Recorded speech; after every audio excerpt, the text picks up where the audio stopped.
Bonjour à tous et bienvenue sur cette nouvelle vidéo où nous allons voir le financement par emprunt.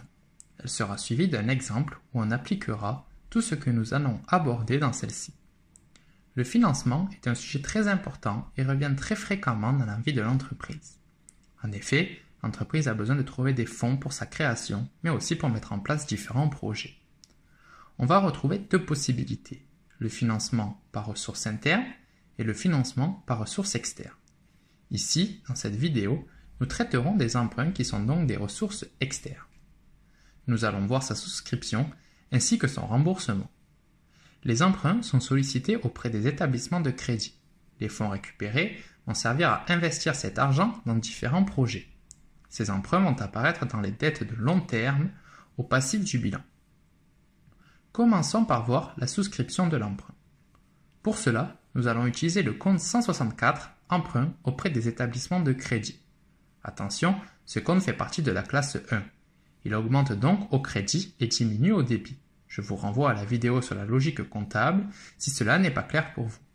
Lors de la souscription, on va donc retrouver l'écriture suivante. Le compte 512 banque apparaîtra au débit, alors que le compte 164 emprunt auprès des établissements de crédit apparaîtra au crédit. Ici, on voit bien que de l'argent rentre dans l'entreprise vu que le compte 512 est au débit. Passons maintenant au remboursement de cet emprunt. Il existe trois différentes modalités de remboursement. Le remboursement in fine, le remboursement par amortissement constant et le remboursement par unité constante. Pour ces trois modalités, il faudra réaliser un plan d'amortissement de l'emprunt. Ce plan d'amortissement est d'un tableau composé de 6 colonnes. On retrouvera la date, le capital restant dû en début de période, les intérêts, l'amortissement du capital, l'annuité et le capital restant dû en fin de période. L'annuité est calculée en faisant les intérêts plus l'amortissement du capital. Le capital restant dû en fin de période est calculé en faisant le capital restant dû en début de période moins l'amortissement du capital. Le remboursement in fine signifie qu'on remboursera cet emprunt en une seule fois à la fin du contrat de prêt. Néanmoins, on paiera des intérêts pour chaque période. Prenons un petit exemple.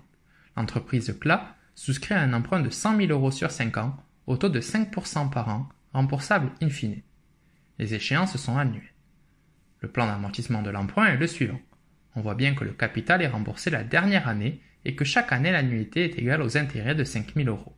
Pour calculer les intérêts annuels, on multiplie le montant restant dû en début de période par le taux annuel. Pour obtenir ces 5 000, on fait donc 100 000 fois 5%. Un emprunt in fine va être utile lorsque le projet employé grâce au fonds emprunté nous rapportera de l'argent après quelque temps. Le remboursement par amortissement constant signifie qu'on rembourse une fraction identique du capital à chaque échéance. Les intérêts et l'annuité vont donc diminuer échéance après échéance. Prenons le même exemple. L'entreprise CLA souscrit un emprunt de 100 000 € sur 5 ans au taux de 5% par an, remboursable par amortissement constant. Les échéances sont annuelles. Le plan d'amortissement de l'emprunt est le suivant. On voit bien que le capital remboursé est de 20 000 € chaque année et que les intérêts, eux, baissent d'année en année. La première année, ils sont de 5 000 € alors que la dernière année, ils ne sont plus que de 1 000 €. C'est pourquoi les annuités baissent également. Terminons par le remboursement par annuité constante. Ici, comme son nom l'indique, l'annuité sera constante. Le capital amorti et les intérêts vont eux varier. Le remboursement du capital augmentera alors que les intérêts diminueront échéance après échéance. Pour calculer le montant de l'annuité, on va utiliser la formule suivante. Prenons le même exemple. L'entreprise CLA souscrit un emprunt de 100 000 € sur 5 ans au taux de 5% par an, remboursable par annuité constante. Les échéances sont toujours annuelles. Le plan d'amortissement de l'emprunt est le suivant. L'annuité est de 23 097 € pour toutes les périodes. Elle est calculée en faisant 100 000 fois 5% divisé par 1 moins 1 plus le taux à la puissance moins 5. Pour la première année, les intérêts sont de 5 000 €. On les obtient en faisant 100 000 fois 5%.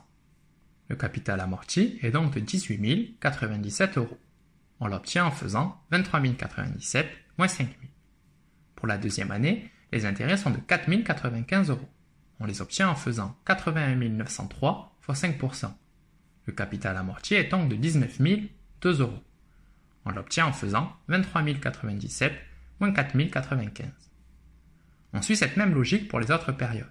On voit bien que les intérêts diminuent alors que le capital amorti augmente. Pour la dernière année, le montant de l'annuité est de 23 099. Cela est dû aux erreurs d'amorti. Passons maintenant aux écritures comptables pour le remboursement. On utilisera 3 comptes. Au débit, on retrouvera les comptes 164 emprunts auprès des établissements de crédit et 661 charges d'intérêt. Pour les remboursements in fine, il n'y aura que le compte 661, sauf pour la dernière échéance où les 2 comptes apparaîtront. Au crédit, on retrouvera le compte 512 banque. Voilà pour cette vidéo. Elle est suivie d'une application. J'espère qu'elle vous a plu et a pu répondre à vos questions. Si c'est le cas, n'hésitez pas à liker. Si vous avez la moindre question, vous pouvez m'envoyer un message sur Facebook ou Instagram ou directement en commentaire.